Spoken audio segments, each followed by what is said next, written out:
여러분 로빈슨 크루소라고 하는 그 소설 아마 보신 분도 있을 것이고 들어본 분도 많으리라 생각합니다. 폭풍우로 배가 이제 난파가 되면서 이 무인도에 표류한 한 사람의 이야기입니다. 28년 동안 이제 무인도에 지내다가 구출된 로빈슨 크루소라고 하는 주인공을 중심으로 정말 한 사람의 그 무인도에서의 28년의 고난과 역경을 극복하고 살아남는 이제 그런 이제 이야기입니다. 그런데 이 로빈슨 크루소 이 소설은요, 영국 작가 데니엘 디포라고 하는 이 작가가 쓴 그 소설입니다. 근데 사실은 이 로빈슨 크루소 이 소설 안에는요, 일반 사람들이 잘 모르는 깊은 의미가 사실은 숨어 있습니다. 이 다니엘 디포가 이제 있던 그 당시는 영국 국교죠. 이 국교도 이 영국 국교도가 아니면 이제 우리로 말하면 성공회인데요. 영국 국교회가 신자가 아니면 대학에 들어갈 수도 없던 시절이었습니다. 근데 이 데니엘 디포는 아주 신실한 장로교인이었어요. 그러니까 아마 이런저런 많은 어려움을 겪었겠죠. 그러다가 이제 원래는 이 다니엘 디포가 목사가 되려고 하다가 이제 생각을 바꿔가지고 이제 사업을 하면서 또 정치 칼럼니스트 저널리스트로 또 활동을 합니다. 그러면서 이제 그 당시에 그 불합리적인 이런 것들을 풍자하는 글을 많이 써서 권력자들에게 미움을 받아요. 그래서 여러 가지 어려움을 겪다가 결국은 그 악명 높은 뉴게이트라고 하는 이제 영국의 교도소에 수감이 됩니다. 그러면서 그가 하던 그 한창 번창하던 사업이 완전히 풍지박산이 나는 거죠. 그러면서 이제 가족들도 너무너무 어려워서 먹고 살 끝도 없는 아주 어려운 그런 상황에 이제 이 데니엘 디포의 가족들도 이제 처하게 됩니다. 말하자면 이 배가 잘 항해하다가 갑자기 불어닥친 폭풍에 흔들려서 난파되는 그래서 파손돼서 죽게 된 그런 인생의 시간들을 이 다니엘 디포가 이제 보내게 되면서 이 고독한 무인도에 이 표류하는 존재와 같은 그런 자기 자신의 모습을 녹여낸 것이 이 로빈슨 크루소의 이 소설이었어요. 근데 이 작가 디포는요, 그 자기의 그 인생 스토리를 그 소설 속에 녹여내면서 정말 역경을 이제 극복하지 않습니까? 28년 동안 참 가진 어려움을 겪으면서. 그런데 그 역경을 이겨내는 그 용기를 주는 원천이 성경에 있다는 것을, 그리고 하나님의 존재를 깨닫고 붙드는 데 있다는 이 사실을요, 사실은 그 소설 곳곳에서 이야기를 하고 있어요. 아마 이제 사람들 이런 부분들이 잘 모르는 부분들이죠. 그 배가 이제 줄거는 그렇습니다. 배가 난파되니까 이 주인공 로빈슨 크루소가 세 가지를 챙깁니다. 그 중에 하나는 식량과 그 다음에 무기와 성경, 이 세 가지를 이제 챙기는데, 그 무인도에 이제 혼자 살면서 어느 날 우연히 책을 딱 폈는데 거기에 어떤 구절이 나오냐면 시편 50편 15절이 나옵니다. 환난 날에 나를 부르라, 내가 너를 건지리니 내가 나를 영화롭게 하리로다. 이 성경 구절이 딱 나오는 거예요. 그러면서 이 로빈슨 크루소가 야, 하나님이 이런 무인도에서도 나를 구원하시겠구나 라는 사실을 믿기 시작합니다. 그렇지만 또 시간이 지나가면서 막 우울해지고 낙심이 되는 어느 날 또다시 성경을 펼치는 거예요. 그랬더니 이번에는 히브리서 13장 5절 말씀이 나왔습니다. 내가 결코 너희를 버리지 아니하고 너희를 떠나지 아니하리라. 그러면서 이 로빈슨 크루소가 야, 신도 인간들도 다 나를 버렸구나, 그러면서 슬퍼하면서 낙심하고 있는데 이 구절이 딱 눈에 띈 겁니다. 그러면서 그 순간부터 다시 버림받고 고독한 그 상태에서 야, 이건 하나님이 나한테 주시는 말씀이구나 라고 하는 그 말씀을 다시 딱 붙잡습니다. 그러면서 그가 이렇게 이야기해요. 이건 로빈슨 크루소 그 책에 있는 그 구절을 그대로 인용한 것입니다. 세상이 다 버려도 하나님이 버리지 않으신다면 그게 무슨 나쁜 결과가 될 수 있으며 문제가 되겠는가? 반대로 내가 온 세상을 얻는다 해도 하나님의 은총과 축복을 잃는다면 그에 비교할 손실이 있겠는가? 하나님이 과연 이 섬에서 나를 구원하실 수 있을까라는 이런 의심과 슬픔과 소망이 사라질 때면 이 로빈슨 크루소는 이 말씀을 다시 붙잡았어요. 그리고 소망을 잃지 않았습니다. 그렇게 버텨내는 거예요. 28년을요. 이 로빈슨 크루소의 이야기 속에는 다니엘 디포의 인생이 그대로 묻어 있어요. 그 어려움을 딛고 이 다니엘 디포가 나중에는 다시 이제 감옥에서 나오고 이런 소설들을 이제 쓰면서 많은 것을 다시 회복하게 됩니다. 근데 이 소설은요, 이 다니엘 디포의 인생은 우리에게도 굉장히 중요한 신앙의 원리를 가르쳐 주고 있습니다. 이제 오늘은 우리가 이제 세움 예배로 이제 드리는 날인데, 저나 우리 여러분 모두 마찬가지, 우리 자녀도 마찬가지입니다. 우리가 살아가는 세상은 생각보다 굉장히 위기가 많이 와요. 생각지도 못했던 여러 가지 관계 속의 위기, 상황 속에서 여러 가지 위기가 오는데, 아마 이제 여러분들이 아마 이런저런 걱정도 많으실 거예요. 또 우리 자식들, 이런 세상에서 우리 자식을 어떻게 키워야 될까, 뭐 이런 걱정도 있을 것이고. 그러나 오늘 이 말씀을 통해서 하나님께서 저와 여러분의 영안을 열어주시고, 또 우리 자녀를 향한 우리 부모의 분명한 삶의 기준을 잡는 은혜가 임하시기를 주님의 이름으로 축복합니다. 오늘 성경에 나오는 다니엘도 마찬가지입니다.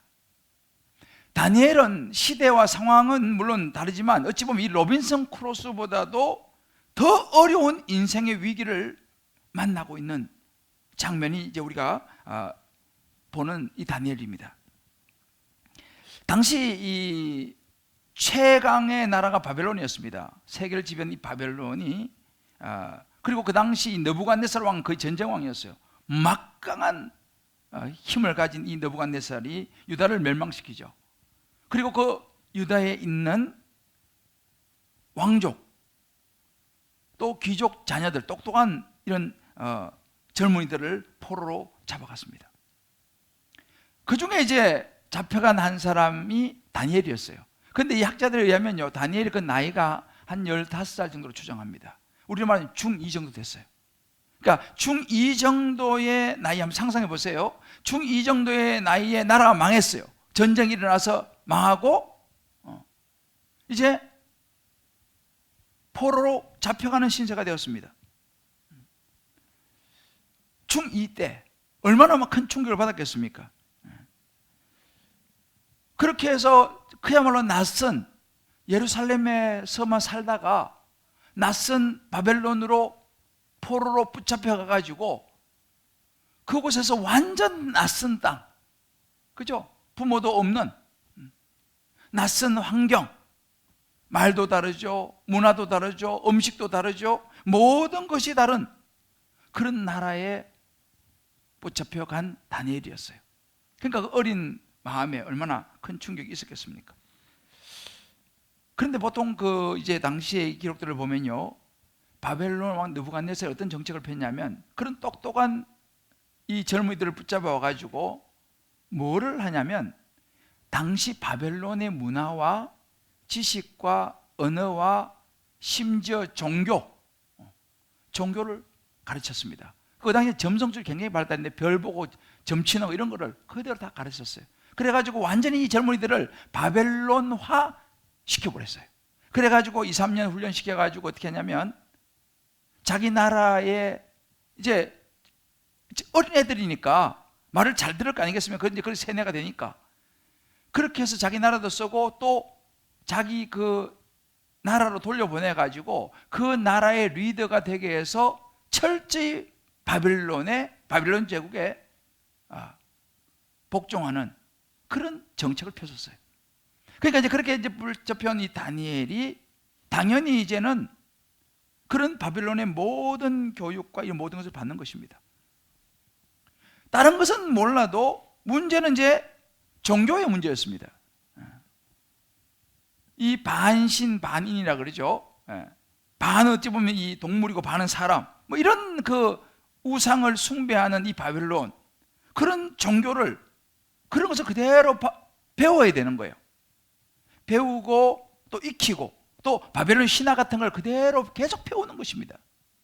거부할 수가 없는 거죠. 왜요? 포로니까. 제가 지난주에 포로는 노예와 같아요. 노예는요, 영혼이 있는 재산이라고 제가 지난주에 말씀드렸죠. 심지어 이름까지도 바꿉니다. 우리나라도 옛날에 일제 때 우리 이름을 바꾸지 않습니까? 그러니까 이 다니엘이라고 하는 이름은 원래 하나님이 나의 심판자다, 이렇게 하나님이 중심이 된 이름이 다니엘이었다면 벨드사살이라는 이름으로 이름도 바꿔버려요. 벨드사살은 바벨론 신이 인생을 보호한다. 이제 이 중심을 확 바꿔버린 거죠. 이름이 그런 의미를 가지고 있습니다. 그러니까 다니엘이 얼마나 힘들었겠어요. 그런 우상 학문도 배워야 되고 이름까지도 그냥 바꿔서 하나님에 대한 것을 잊어버리게 만들고, 그러니까 그 어린 나이에 와가지고 어디 마음을 둘 곳이 있겠습니까? 참 그런 힘든 삶을 살아야 했습니다. 그런데 있잖아요, 놀라운 구절이 등장을 해요. 그런 시간으로부터 머지 않았는데 이 다니엘 2장 46절에 보면요, 이런 구절이 나옵니다. 느부갓네살 왕이 엎드려 다니엘에게 절하고 명하여 예물과 향품을 그에게 주게 하니라. 여러분, 당시에 이 느부갓네살 왕은요, 신입니다, 신.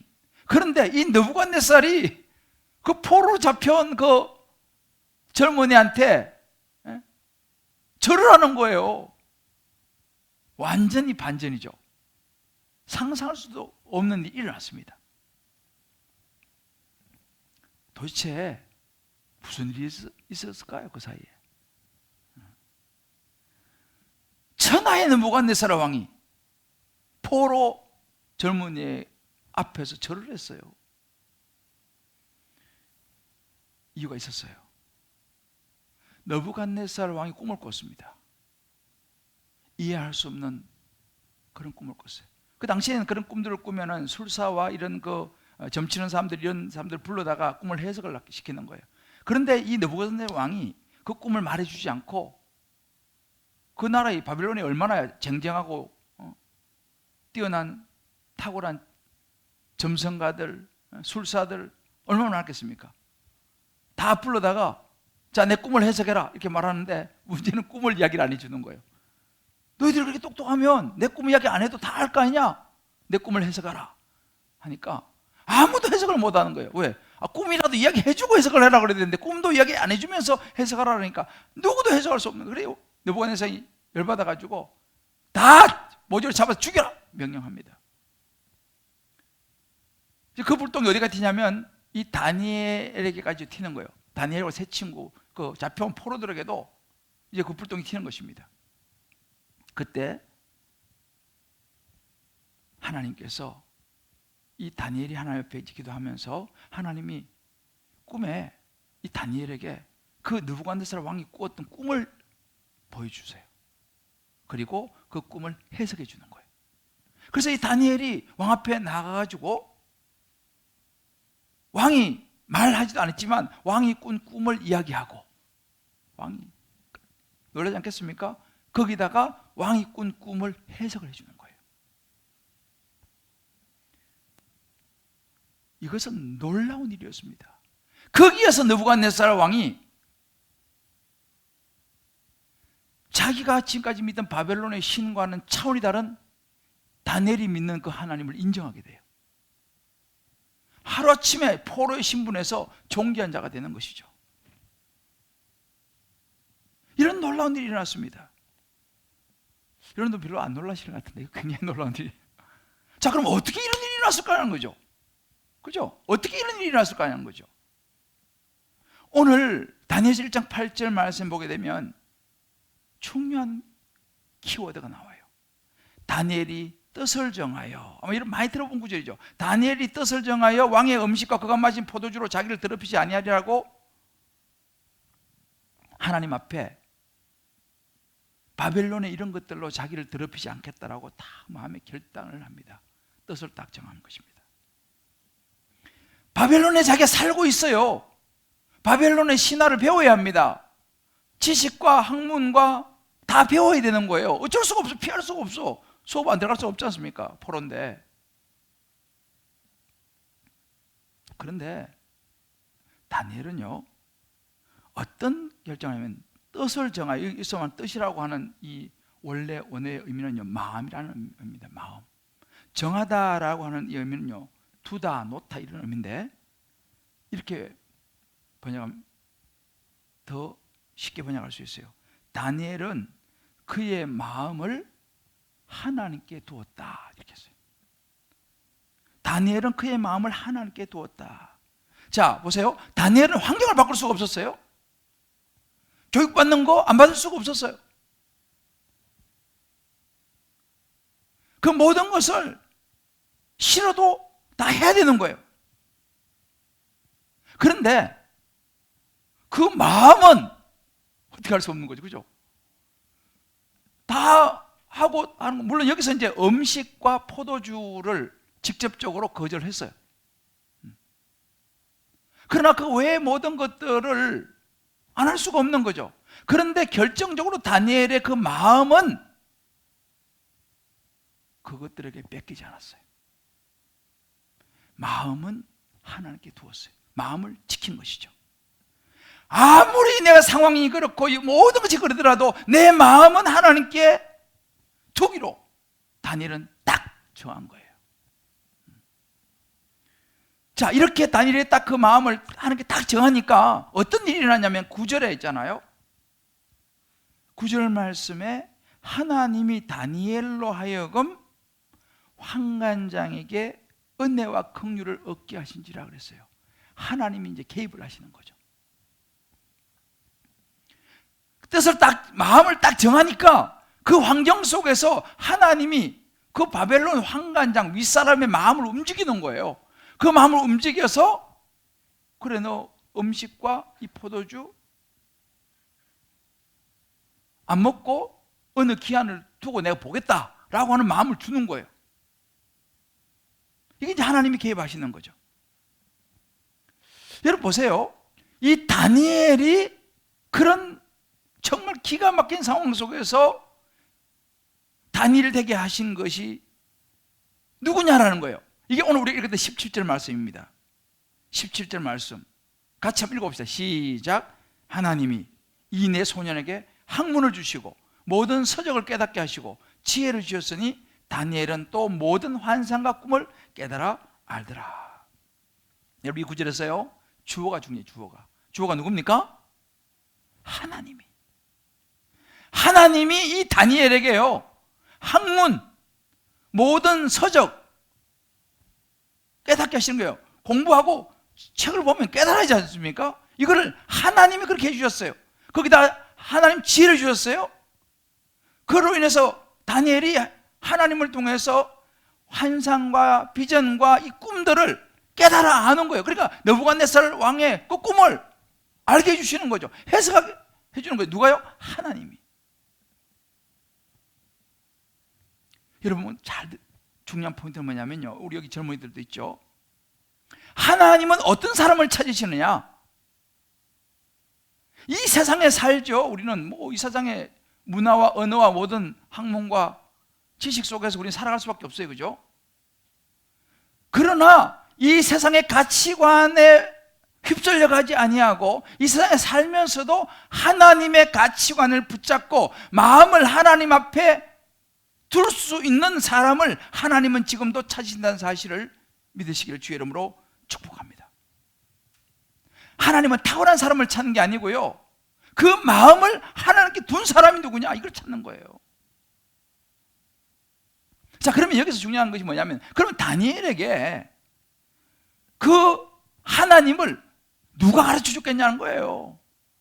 다니엘에게 그 하나님을 누가 소개했겠냐는 것입니다. 누가 있겠습니까? 이런 하나님을 붙잡으려고 하면 또 하나님을 알아야죠. 그죠?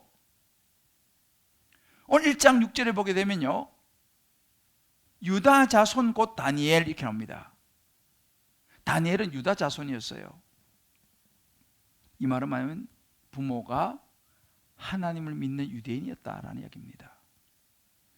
이 다니엘이 어려서부터, 이 유대인들은요, 유대인의 경건한 가정은 자녀가 태어나면 4살부터 12살까지 모세 오경을 가르치고 모세 오경을 암송시킵니다. 그러니까 4살 때부터 다니엘은 부모님을 통해서 이미 하나님의 법을 계속 묵상하고 암송하면서 자랐던 거예요. 그러니까 그 4살부터 12살까지, 지금 이제 15살 정도에 이제 포로 잡혀갔으니까 이미 그 마음속에는요, 하나님 말씀이 딱 자리 잡고 있었던 거예요. 누가 그걸 도와줬겠어요? 부모님이 도와줬죠. 우리로 말하면 주일학교 선생님이 그걸 도와준 거예요. 주일학교 전도사님, 목사님이 도와준 거예요. 그 마음에 어려서부터 하나님 말씀을 딱 넣어준 거예요. 너 인생을 이끌어갈 분은 하나님이야. 중2였습니다. 지금 다니엘이 포로 잡혀갔을 때요. 중2의 마음을 온통 사로잡은 것이 컴퓨터 게임이 아니었어요. 핸드폰이 아니었다니까요. 하나님이었어요. 여러분, 이것은 굉장히 중요한 포인트입니다. 우리가 딱 붙잡아야 될 포인트인데요, 우리가 우리 자녀에게 가르치고 전해줘야 될 핵심 포인트가 뭐냐? 예수님을 가르쳐줘야 되는 거예요. 하나님을 알려줘야 되는 것입니다. 어제 제가요, 한 우리 교회에 한 친구가 이제 대학 입시 시험을 앞두고 기도를 받으러 왔어요. 이제 그 제가 기도를 받으러 왔는데, 그럼 보통 오면 뭐 축복기도 해주고, 하나님 이렇게 정말 시험 잘 보게 해주시고, 이번에는 꼭 이제 외국의 대학을 들어가는데 꼭 들어가게 해주시고, 이제 그런 기도를 제가 이제 보통 간절히 해주죠. 그런데 이번에는 제가 조금 다르게 했어요. 기도 받아 왔는데 물어봤어요.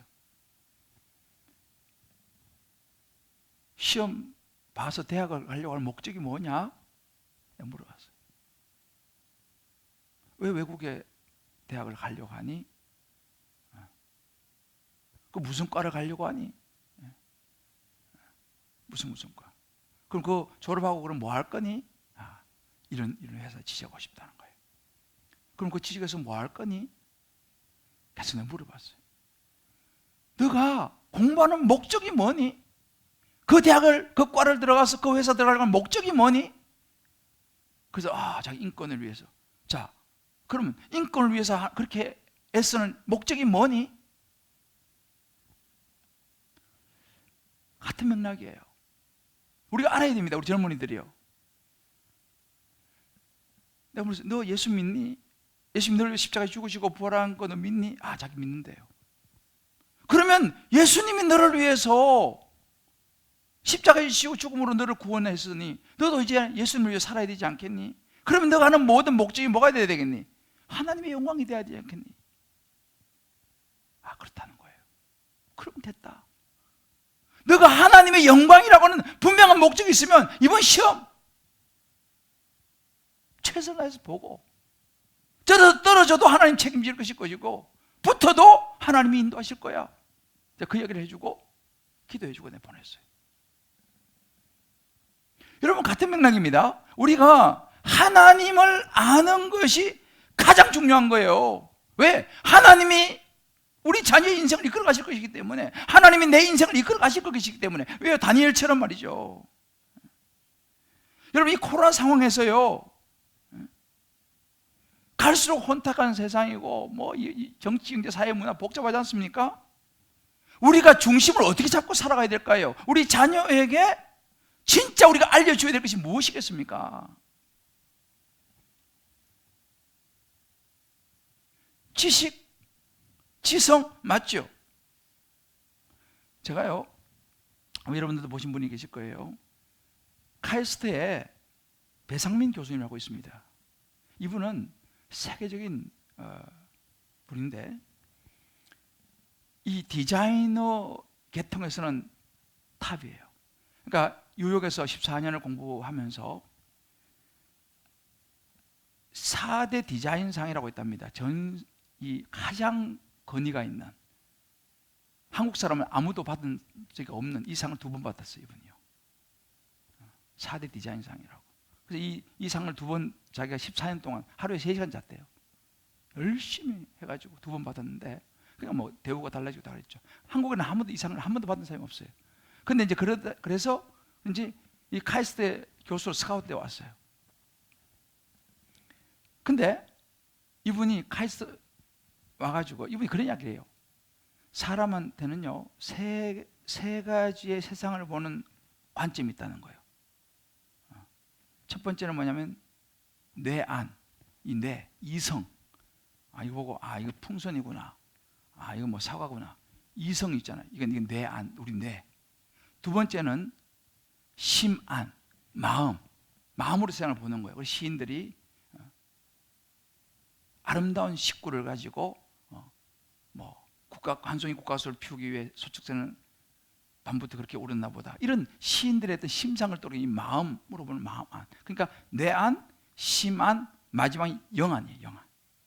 영안은 세상에 알지 못하는 거라는 거예요. 이건 우리가 이제 이분 예수 믿는 분이니까 이제 예수 믿는 사람들이 아는 건데, 한국 카이스트에 와가지고요, 자기가 이제 내가 하나님을 위해서 내가 이 모든 걸 내가 해야겠다라고 생각을 딱 먹고, 이제 원래도 예수 믿는 분인데 하니까요, 카이스트에 와가지고 하나님께서 툭하면 아이디어를 주시더라는 거예요. 딱 정하고 나니까. 그래서 카이스트에 와가지고 10년 동안 근무하면서 있잖아요, 그 상을 52번 받았다는 거예요. 안 믿어지시죠? 나중에 유튜브에 한번 들어보세요. 그 상을 52번 받았대요. 한 번 받은 사람도 없는 상인데, 한국 사람은요 52번. 근데 이분이 그런 이야기 하는 거예요. 자고 일어나서 화장실에 가가지고 아이디어를 툭툭 주신다는 거예요. 그러면 이분이 하나님이 모든 아이디어를 주시다는 거예요. 커피숍 앉아가지고 에스프레소 한 잔 마시는데 아이디어를 툭툭 주신다는 거예요. 그러니까 자기가 52번 받을 수 있다, 그 간증을 하더라고요. 그러면서 이분이 그런 이야기를 해요. 세상에 가장 창의적인 최고의 아이디어 생각은 하나님 주시는 거다. 할렐루야. 내가 굉장히 감동을 받았어요. 자기는 천재가 아니래요. 카이스트에는 뭐 교수 다 천재들만 있대. 자기는 천재는 아니래. 그런데 자기는 하나님이 주시는 아이디어가 있다는 거예요. 다니엘에게 임했던 하나님의 지혜가 이런 거예요. 이런 하나님의 지혜가 저와 여러분에게, 우리 자녀에게 임하시기를 주의 이름으로 축복합니다. 그러니까 이 하나님의 영역을 가르쳐야 되는 거예요. 다니엘에게 이 영역을 부모가 가르친 거 아니에요. 요셉이 그런 하나님의 영안을 알았던 거 아니겠어요? 중요한 것은 그러면 어떻게 되냐? 그런 하나님의 영역에 우리 자녀를 노출시켜야 되는 거예요. 그 하나님의 영역에 내 자신을 노출시켜야 되는 거죠. 그게 바로 누구의 몫입니까? 부모의 몫입니다. 여러분, 모세가 그냥 모세가 된 게 아니에요. 모세에게는 하나님을 알고 하나님을 믿고 비록 유모의 입장이었지만 그 모세를 말씀을 어릴 때부터 젖을 먹으면서 길렀던 요게벳이 있었어요. 사무엘 같은 선지자에게는요, 어머니 한나가 있었어요. 좋은 환경이 아니었어요. 같이 살지도 못했어요. 그러나 한나가 이 사무엘 향하여 기도하고 말이죠. 그래서 가끔씩 옷 찌어주는 그거밖에 못했어요. 부모가 있다는 것을 잊어서는 안 됩니다. 그 아이에게 하나님을 가르쳐주고 능력이 되는 그 아이를 길을 인도하는 하나님을 소개하는 거 너무너무 중요하다는 사실이에요. 제가 지난번에 이제 그 칼레 국제 포럼을 갔다 왔어요. 근데 거기에 이제 한 목사님이 이런 간증을 하시더라고요. 자기 교회는 이제 제자훈련하는 교회죠. 중고등학생들이 제자훈련을 막 신청을 한대요. 그래서 이제 물어봤대요. 야, 너 이렇게 제자훈련 신청하냐? 물어보니까 이 중고등학생들이 그렇게 간다는 거예요. 우리 엄마 아빠가 제자훈련 받는 거 보니까 우리 엄마 아빠가 변했어요. 우리 엄마 아빠가 변했어요. 옛날에 안 그랬는데요, 제자훈련 받더니 우리 엄마 아빠가 변해가지고 그거 보고 저도 제자훈련 받아야겠다고 결심했다는 거예요.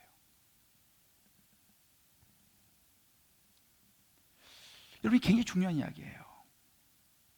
교회를 오래 다니고 뭐 부모님이 뭐 목사님이고 뭐 장로님이고 권사님이고 집사님이고 그것도 중요하지만요, 애들 눈에 그 부모님의 어떤 하나님을 믿고 하나님의 관계 속에서 어떤 변화된 모습이라든지 어떤 덕이 안 보이면요, 자녀들은요 신앙이 전수되질 않아요. 그리고 어떤 생각인지 아세요? 지금은 내가 힘이 없으니까 그냥 억지로 교회 가기도 하고 억지로 뭐 예배 온라인 보기도 하지만 내가 조금만 기회가 주어지면 난 떠날 거야, 이 생각해요. 자기들은 말 안 해요. 왜? 부모님이니까. 그리고 또 부모 도움 받아야 되잖아요. 용돈 받아야 되지 않습니까? 그냥 속으로 생각하는 거예요. 나도 좀 있으면 떠날 거야.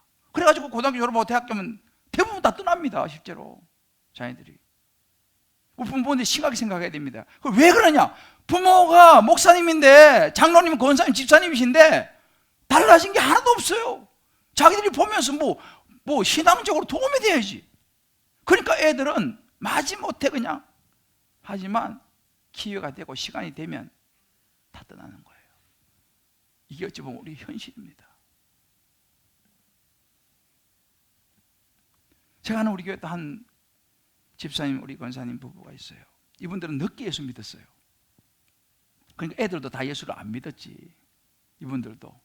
그래서 늦게 이제 우리 교회에 와서 예수 믿고 제대로 예수님을 만나고 순장님도 되고 뭐 지금 이제 사역을 하시는데, 그 딸이 있어요, 딸. 그 딸들이 있잖아요. 그 딸들이 다 집으로 다 커버렸죠. 늦게 예수 믿었으니까. 당연히 처음에는 뭐 딸들이 교회도 안 나왔어요. 그런데 어느 날부터 딸들이 하나씩 둘씩 교회 나오기 시작했어요. 그 지금 세 딸들이 다 열심히 지금 신앙생활을 하고 있어요.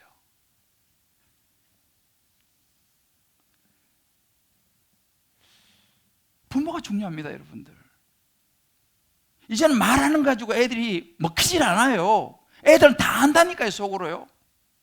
우리 엄마 아빠가 그냥 교회만 왔다 갔다 하는지, 말로만 예수 믿는다고 말하는지 다 안다는 거예요. 물론 제가 좀 전에 말씀했던 이 자녀들이 이제 다 교회 나오는 이 부모들도 완벽하지 않아요. 여전히 그냥 때로는 넘어지기도 하고 혈기가 나오기도 하고 그렇습니다. 근데 제가 확실한 게 뭐냐면요, 이 자녀들이 적어도 자기 엄마 아빠가 옛날에는 매일 술 먹고 막 맨날 막 싸우고 그랬는데, 교회 다니고 예수 믿고 하니까 이제 술도 안 먹지. 싸우는 것도 옛날보다 많이 줄어들었지. 그걸 자녀들이 보는 거예요. 늘 기도하지. 이 모습을 자녀들이 보는 거예요. 그걸 눈으로 보니까 자녀들의 마음에 믿음이 들어가는 거예요. 그리고 교회 나오는 거예요. 다 커가지고도요. 큰 애들이 교회 나오기 쉽지 않아요. 어릴 때부터 시작 안 하면요. 제가 지난주에 자녀를 노역게 한 거에 대해서 설교했잖아요. 이 엄마가 이 권사님이 듣고 집에 가가지고요, 자기 딸한테 자기가 미안하다고, 내가 너한테 잘못한 것 같다, 용서를 빌었다니까요. 이게 쉽지 않아요. 그리고 그냥 같이 부둥 잡고 울었대. 이런 것이 신앙이에요. 이런 것이 신앙의 전수가 되는 거예요. 나는 못해도 너는 잘해. 여러분, 그건 신앙 교육이 아닙니다. 물론 우리가 완벽할 수는 없어요. 그럼에도 불구하고 애들도 안다니까 우리가 완벽하지 않은 거예요. 제가 뭐 완벽합니까? 목사라고 해서. 저도 완벽하지 않아요. 그렇지만 제가 최선의 주님 안에 살아가려고 하는 모습은 애들이 본다는 거예요. 여러분, 다니엘은 뜻을 정했습니다. 누구를 통해서 이걸 모든 걸 봤습니까? 부모예요. 주변 사람들이 믿음 있는 사람들이에요. 여러분, 요즘 우리나라에 세계적으로 핫한 한 사람이 있어요. 월드 클래스의 손흥민 선수예요.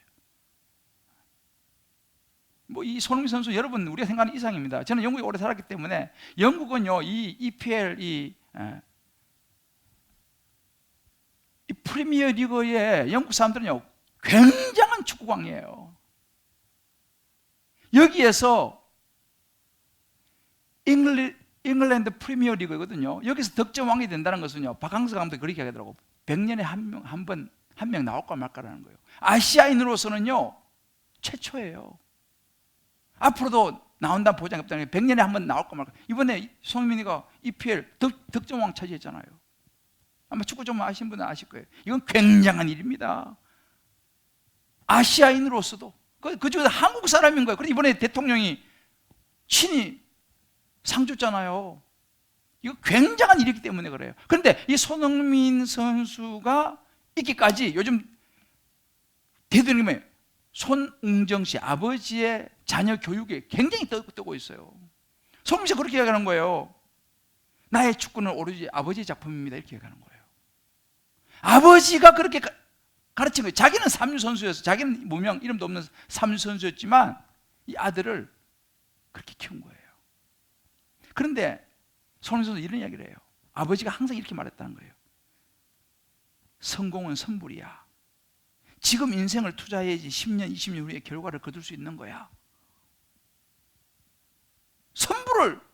선불로 10년, 20년 지금 투자해야지 그 이후에 결과를 본다는 거예요. 그래서 10대 때부터 있잖아요. 이 손흥민 선수 양발을 잘 쓰기로 유명해요.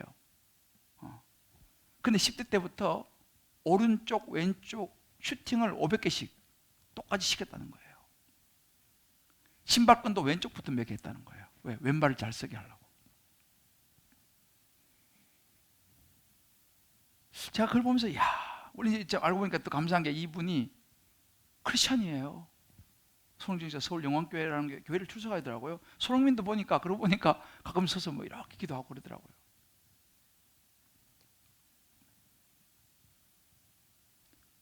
투자예요.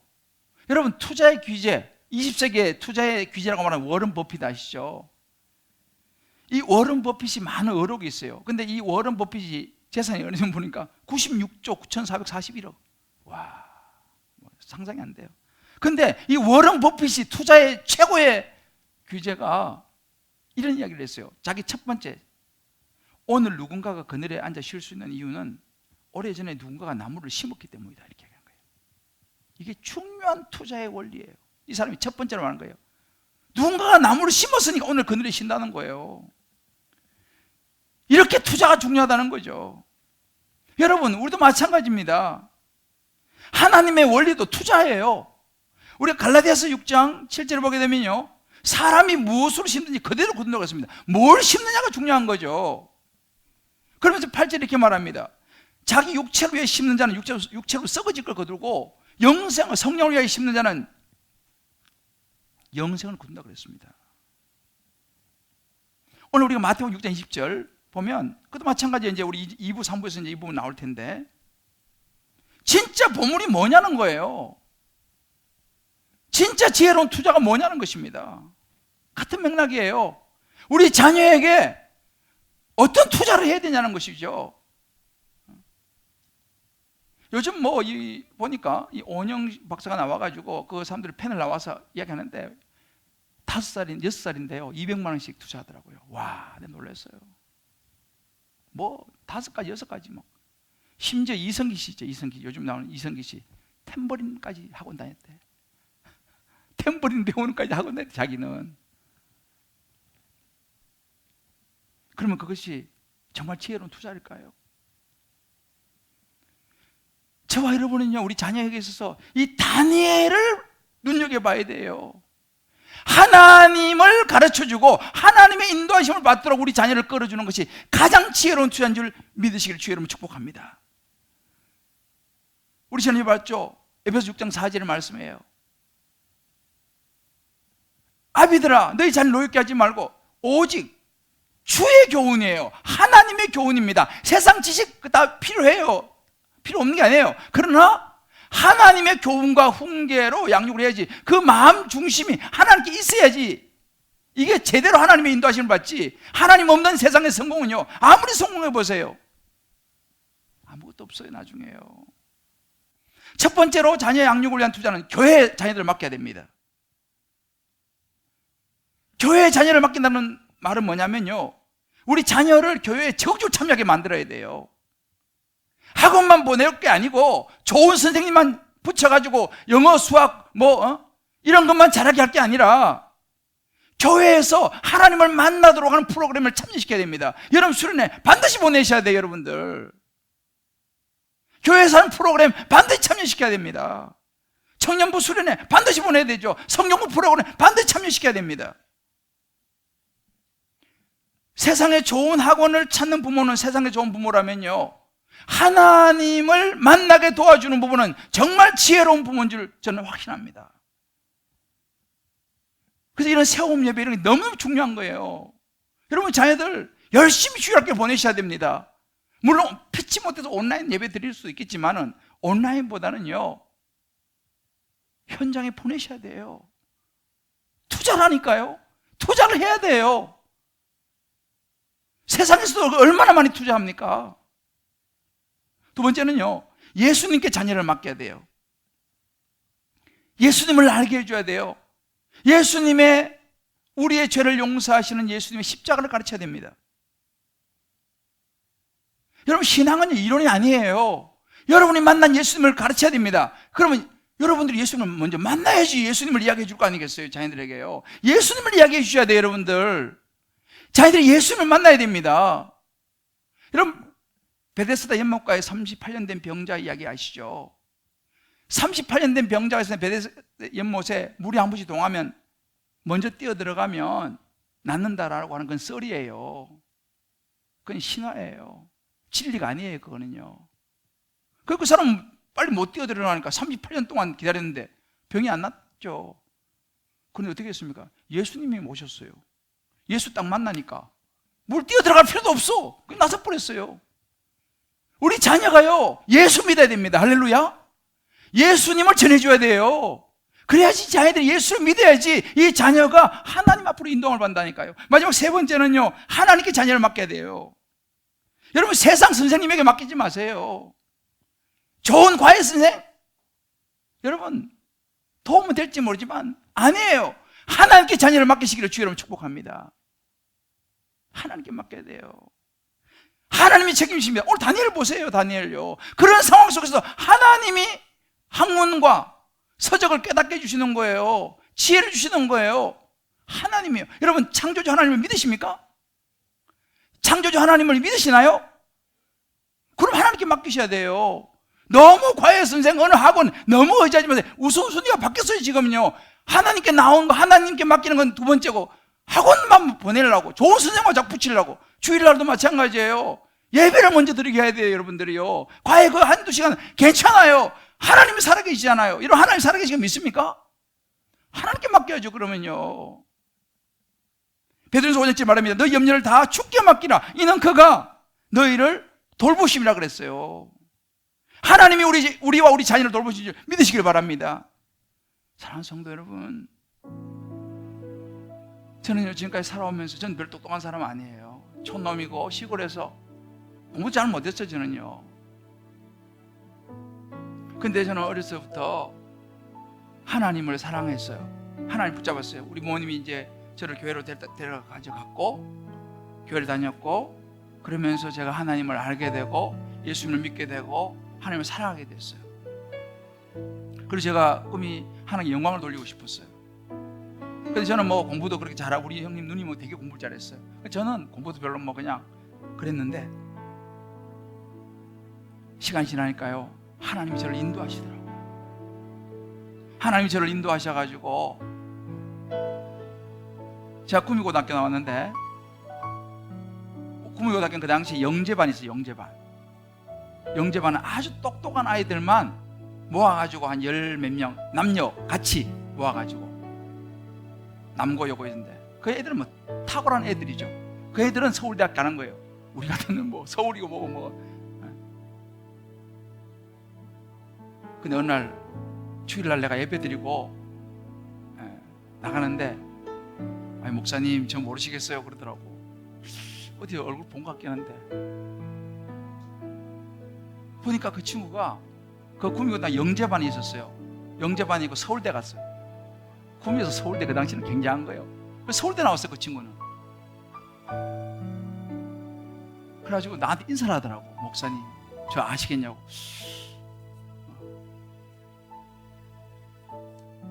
그래 참 내가 많은 생각이 있었어요. 그 친구는 그 당시 우리는 쳐다보지도 못할 그런 영재였어요.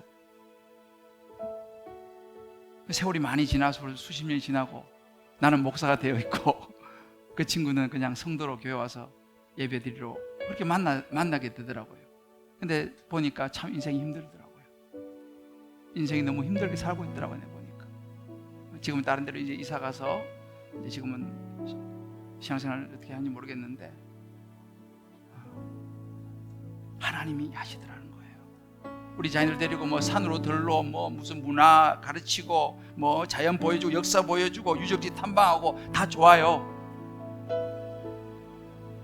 주말에 그냥 여기저기 데리고 다니면서. 그러나 더 중요한 것은 하나님을 가르쳐 줘야 돼요. 아멘. 할렐루야. 아멘. 하나님을 보여주셔야 돼요.